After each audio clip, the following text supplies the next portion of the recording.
What's up, class? Professor Calderon here. Hope you guys are having a good week, good day. Um, we're in week 7, so this is week 7. Moving along. Uh, so now we're getting into the specific genres, and I know some of them are very obvious, but the book they talk about specific characteristics of each genre and different genres and their origin. So here we go. I'm on page 286. Between 1910 and 1960, the Western was the major genre in the world's dominant cinema.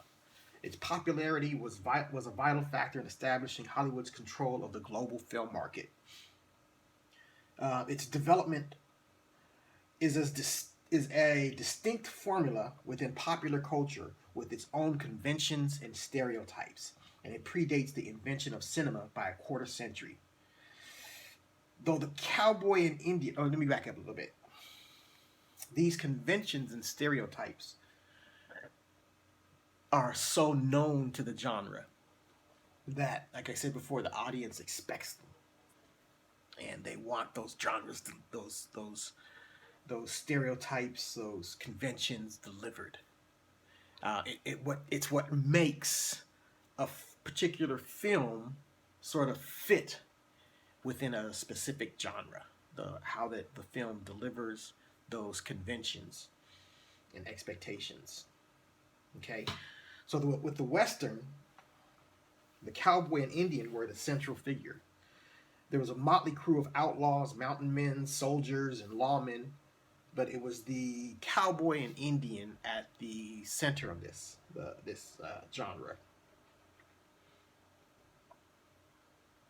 So, Western heroes by the rapidly developing communication and entertainment industry during the 1880s, cheap popular fiction in the form of dime novels features stories based on real-life personalities such as Jesse James, Billy the Kid, Wild Bill Hitchcock, as well as fictional characters like Deadwood Dick. Many of these were also the heroes of staged melodramas. So you already had this idea that the audience, that the public was exposed to, these stories about these heroes on the great western frontier, conquering the unknown. So the stage, so to say, was already set to have an audience built in for these western movies that they were creating. Okay? More consciously, artistic forms of fiction also began to draw on western themes. Just after the turn of the century, in 1902, Owen Wister's The Virginian provided the definitive portrait of the cowboy hero. So, you have this archetypal cowboy hero featured in this Western, and that's what they're pushing. And they're there to tame the lawless, the savage West, the Wild West, as America pushes this great migration west towards manifest destiny. The cinema Western cannot properly be said to have existed until the industry began to separate out the Western from other films involving lawless acts.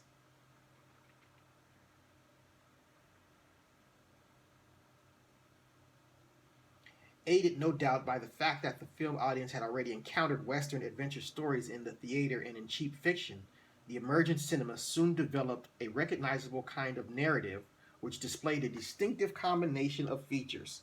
First, the films were set on the frontiers, and it was the dividing line of civilization and savagery. American historians have concurred in fixing 1890 as the year in which the frontier finally disappeared. So by 1890, there was no more great American frontier.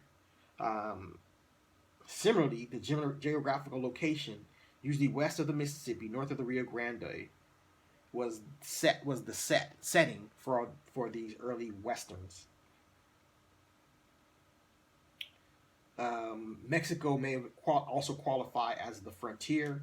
The basic conflict develops from a struggle between the forces of civilization and savagery. See, there we have it again, civilization and savagery, And the narrative features lawless acts by those who, because of the frontier location, are beyond the pale of civilization.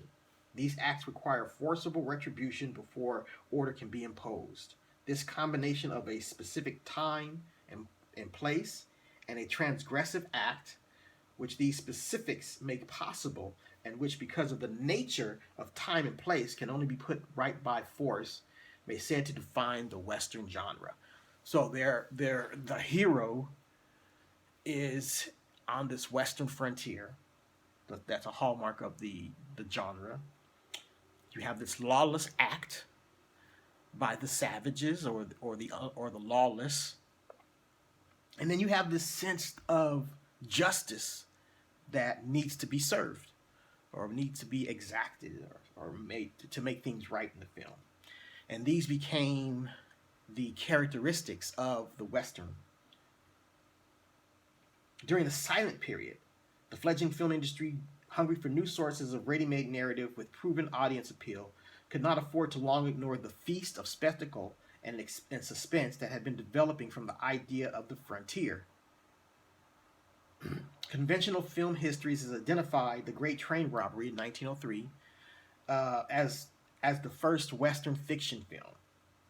It certainly contains many elements we now associate with the Western genre: a train robbery, gunmen, outdoor locations, a chase on horseback, a final shootout, but it is doubtful of its contemporary audiences looked upon the film as a Western. Simply because it was shot in New Jersey. That's funny. The Great Train Robbery was shot in New Jersey, which many argue disqualifies it as a Western. Anyway, by 1920, there were two distinct kinds of Westerns in Hollywood. On the one hand, there were scores of cheap films with formulaic plots, often using the same sets and locations, even recycling footage from previous productions. They were made by specialist units within the major studios such as Universal, Fox, and Paramount, or by smaller independent companies. These films were made in series. The same star was contracted for 6 to 8 films at a time. So within this, you had a variation of budgets and quality of film types. On the other hand, there were films conceived not in a series, but individually, which cast not specialist Western actors, but mainstream stars from the major studios, which were not often referred to as the process by the press as a Western, but more as a melodrama. So they were moving away from this sense of the authentic cowboy to let's tell some Hollywood stories, get some Hollywood actors into this and build them up. The classic Western. The 1930s saw the Western flourish once it had adjusted to the production of sound, which initially presented problems for location shooting. The move towards historical subjects, albeit fanciful versions, was indicative that Hollywood was disposed to take the Western more seriously. In the 1940s, studios saw that the Western could be a vehicle for exploration of moral issues.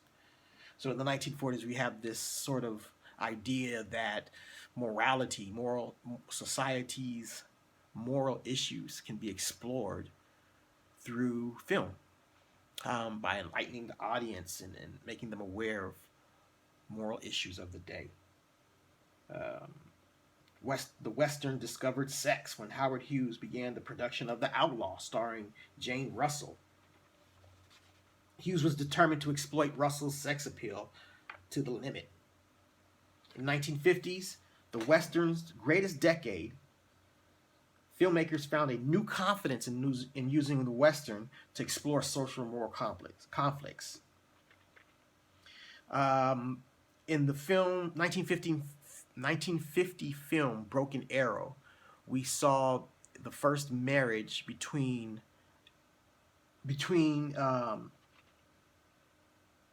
a white man and an Indian, a scout. or Apache Woman. Other pro-Indian westerns soon followed. So now you have them exploring different storylines in the 1950s with the western, taking a venture, so to speak, away from that traditional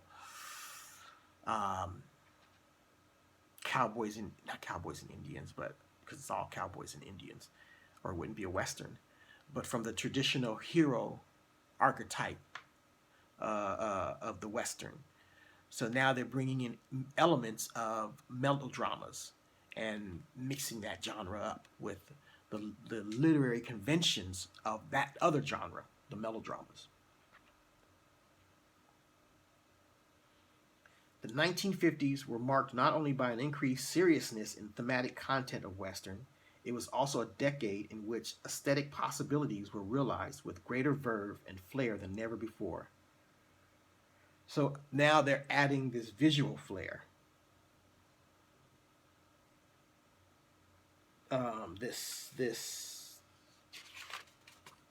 what do I call this, composing or compositional element to the shots. Let me skip up a little bit. Transforming in 1950s, Hollywood had produced 130 Western features. By 1960, it had sunk to a mere 28. That's a huge decline. 130 to 28. For a time, this precipitous decline in output was masked by the remarkable rise of the Italian Western, or they called them spaghetti Westerns, spaghetti flicks. And this was a phenomenon assisted by the migration or the move of Clint Eastwood. He moved from Hollywood to Rome. I remember seeing these spaghetti westerns, and they were shot beautifully. The cinematography in it was amazing. Sergio Leone, who did right here, Sergio Leone, who did A Fistful of Dollars. I'll never forget seeing that beautiful imagery. Also, another one comes to mind is The Good, the Bad, the Ugly. That's a classic spaghetti flick western.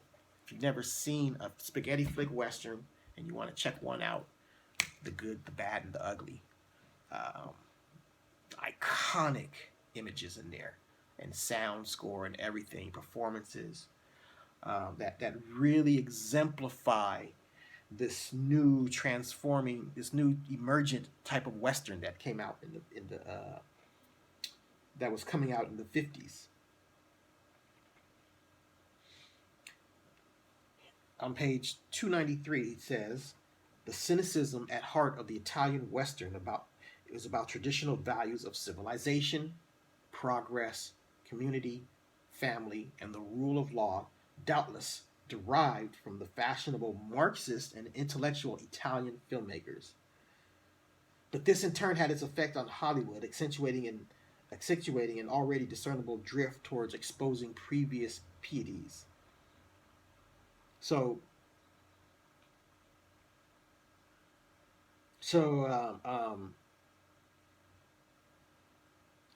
the white male protagonist, previously impregnable, now found himself undermined.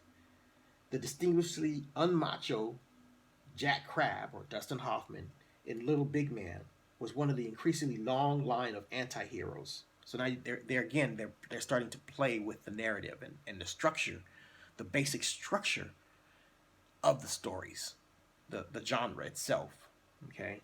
Because audiences are demanding different things. Also, like there will be like one breakout film, and that film will be so successful that it just shocks the whole industry, and the studios start churning out a bunch of lookalikes. So, the decline and revival, page 293. Many theories have been advanced as to why the Western went into decline. Audiences were growing up. An increasingly urban society would not relate to an agrarian genre, or maybe it was just fashion. But structural changes in the box office demographics probably had their effect. A younger audience was drawn to genres like horror and science fiction, which offered more sensational thrills. By contrast, youth in the Western seemed perpetually condemned to be taught a lesson by its elders. So the audience didn't want to continuously be in a state of being tutelage by the elders. So they started migrating to other genres like science fiction and horror. Yet ostensibly, the Western has refused to die. In the early 1990s, there was a revival, a modest revival, with films like Young Guns and Young Guns 2, great movies. Dances with Wolves, didn't care for it too much. The Last of the Mohicans came out. Unforgiven with Clint Eastwood. So it never came. It's never come back to its full prominence like it had in the 1950s. But it's still here and alive and sort of kicking in a way. So that's it with the Western. Moving on to something more melodious, we're going to talk about the musical. And on page 294, at the very beginning of the chapter, the term musical is used in several different senses. In its weakest sense, musical means simply a film with a significant amount of diegetic music, which is music made by on-screen characters. In this sense, the term designates an extremely diverse international genre with important examples from every decade since 1920s and from every continent. In the 1930s, European musicals had little in common with British musicals, typically featured music hall stars like Gertrude Lawrence, Evelyn Leigh, and Jessie Matthews. German films borrowed their music from plots from the opera tradition.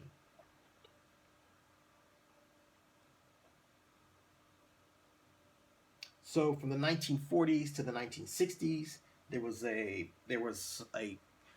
slew of European directors who created musicals, but loosely the only thing that they had in common was the diegetic music, which is the music created by characters in the film, as opposed to music created by a score and added in later.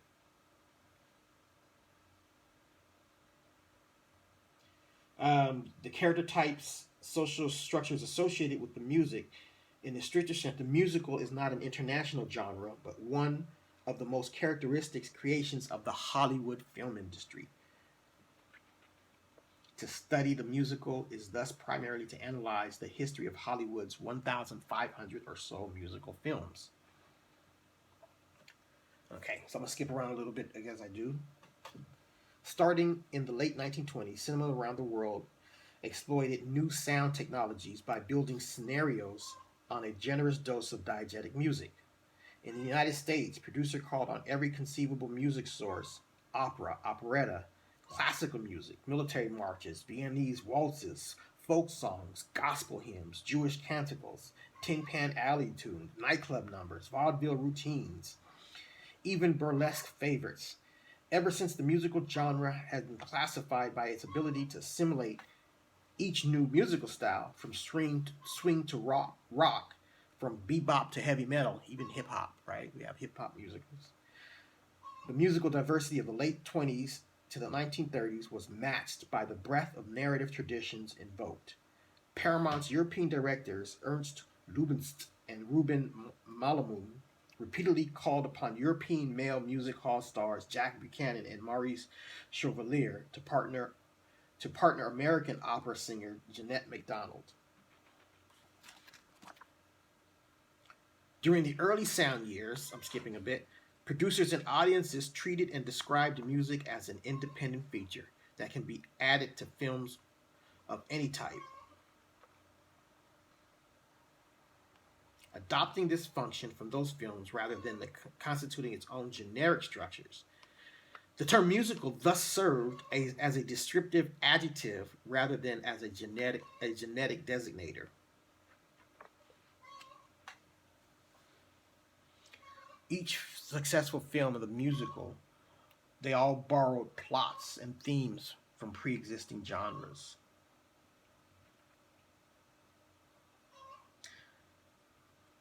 So they're doing combinations of themes as well to explore the musical genre. Um, they're also incorporating, as you can tell, all types of music. Okay. The most important influence of the period was exercised by Al Jolson's tearjerker, The Singing Fool, along with MGM's 1922 backstage love triangle story, The Broadway Melody. In imitation, every Hollywood studio immediately started to produce musical melodramas featuring an unlucky in love person, a former faithless spouse, a selfish sister, a gangster subplot, a singer on the skids, or a dying child.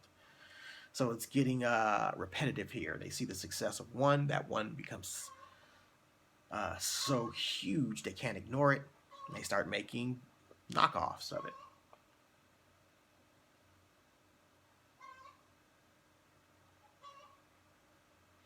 As often happens when a popular film is widely imitated, right? In an effort to capitalize on its success, these early musical films shared surface characteristics: diegetic music, performers as main characters, performance heavy plots, unhappy love affairs, and an unabashed display of latest technology.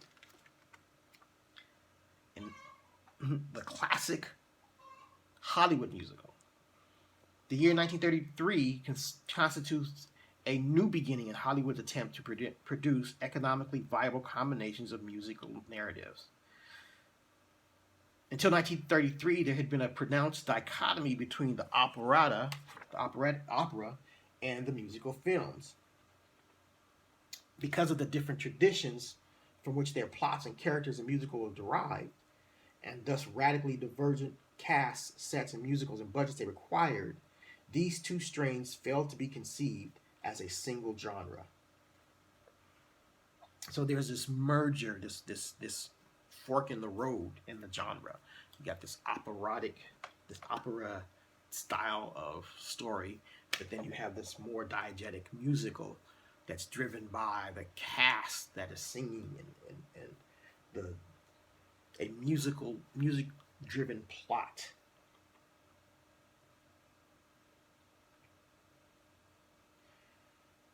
So by 1933, Warner's began producing musicals of a new type.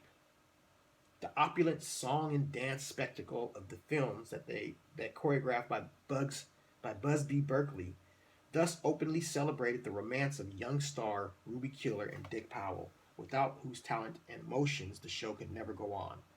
In this new musical world, there is no room for dying children, selfish sisters, or intractable foes. Instead, plots are redesigned to further the young couple's romance while celebrating their love through the energy of song and dance. So now it's a celebration. It's a celebration. While this new musical structure appeared in Warner's backstage films, its popularity eventually facilitated the genre's spread to every conceivable plot line. So now you have this new type of musical coming up where everything's honky dory, and we're going to celebrate. Everything is honky dory, and we're going to celebrate the energy of that happiness through song and dance. During the late 1930s, the musical genre developed a durable pattern that may be conveniently defined in terms of a number of semantic and syntactic features. Okay, there's four of them. Format. Okay, the narrative musical dance numbers are linked through a storyline. Number two is characters. The romantic couple in society, even in Shirley Temple films, are animated musicals. A courting couple and the community surrounding them are necessary to the musical romantic comedy's approach. The number three is acting. A combination of rhythmic movement and realism, both extremes, straight realism and pure rhythm, must be present for the musical to affect its characteristics merging of the two. And the fourth point is sound, a mixture of diegetic music and dialogue. Without diegetic music or dance, there can be no musical. Conversely, films that are all music, such as Jacques Demay's Les Poupous, I am terrible at speaking French. I apologize. Les Parables de Cherbourg cannot achieve the musical constitutive effect of moving from the world of sober speech into the musical realm of romance. So the musicals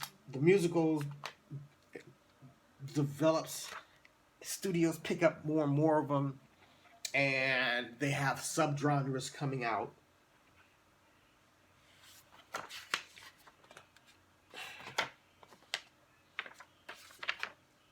And even today, the musical survives.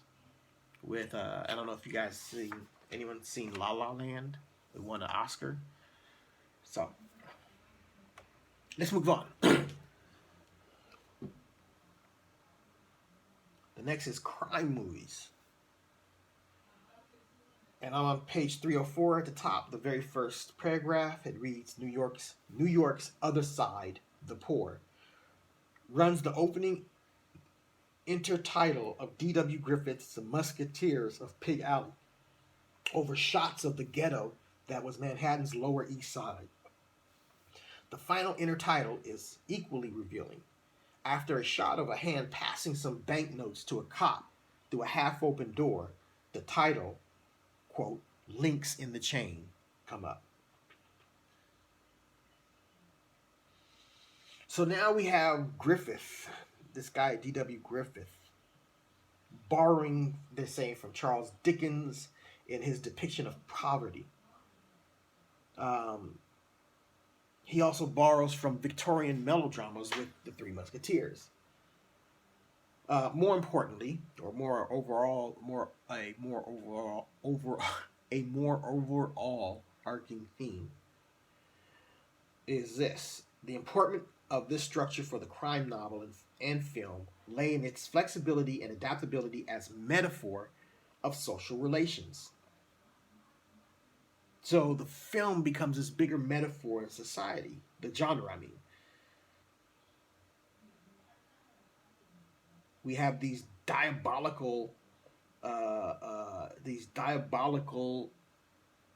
antagonists. And they're gangsters, they're thugs. So, nowhere in Cameron's point more visible. Okay, let me back up here. Ian Cameron, in 1975, has forcefully pointed out, of all the film genres, no genre has more consistently shaped by has been more consistently shaped by factors outside the cinema than the crime genre. To explain the development of the crime movie, it is therefore necessary to explore the social reasons that lie behind the changes in the narrative strategies to which crime movies repeatedly return. So these crime movies, these gangster films, they were literally ripped from the front pages of the nation's newspapers. They were taking the newspaper articles and investigating them thoroughly and then turning them into gangster films.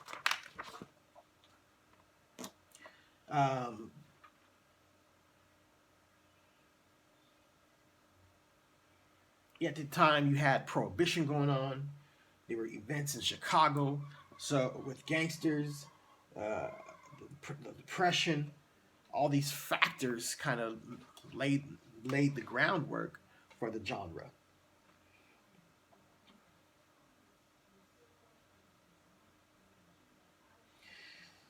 So there was this tapping into the psychology, so to speak, of the audience and creating this. And later on, the gangster genre in the 1940s, the the gangsters as a figure had lost much of its power and was no longer the mirror of the times. The misogyny of Cagney in Public Enemy, thrusting a grapefruit in the face of Mae Marsh, was no longer an acceptable image. Those similar images were to reoccur later. America's entry into the war in 1942 meant big changes in the position of women, which made their portrayal as mere girlfriends problematic. Traditional models for representing sex, gender relations came increasingly into conflict with the realities of the world where women were taking over men's realities, men's jobs. So you have these changes in the sexual dynamics of the country, and the gangster film wasn't necessarily reflecting that. It was in conflict with that. Another feature of the crime films of the 1940s is that women are not only femme fatales, preyed on confused males, but often the active party seeking to clear their partner's name. It is also worth noting that masculine energy is not a common feature of film noir. Surely the most language of some subgenres. In film noir, the way a woman holds a cigarette was important, just as the way she held a gun was important. In the same way as the rise and fall narrative, a plot in which energy was essential. So you have these story elements now that's in the genre of film noir that's taken cues from the gangster film.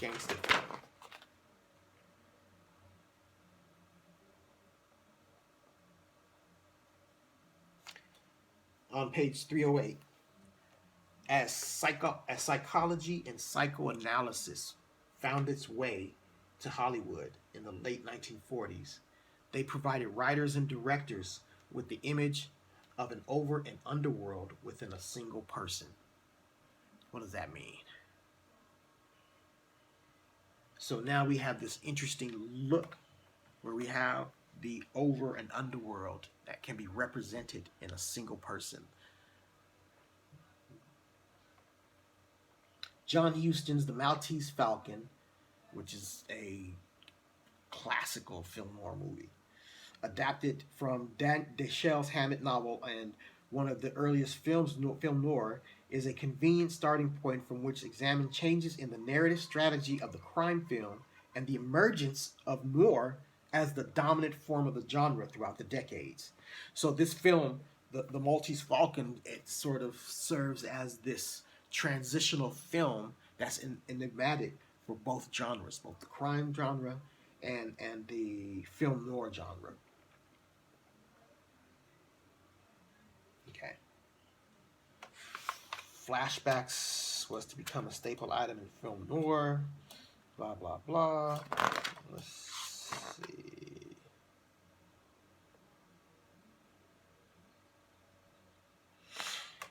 Okay, so let me back up a bit. By the 1950s and beyond,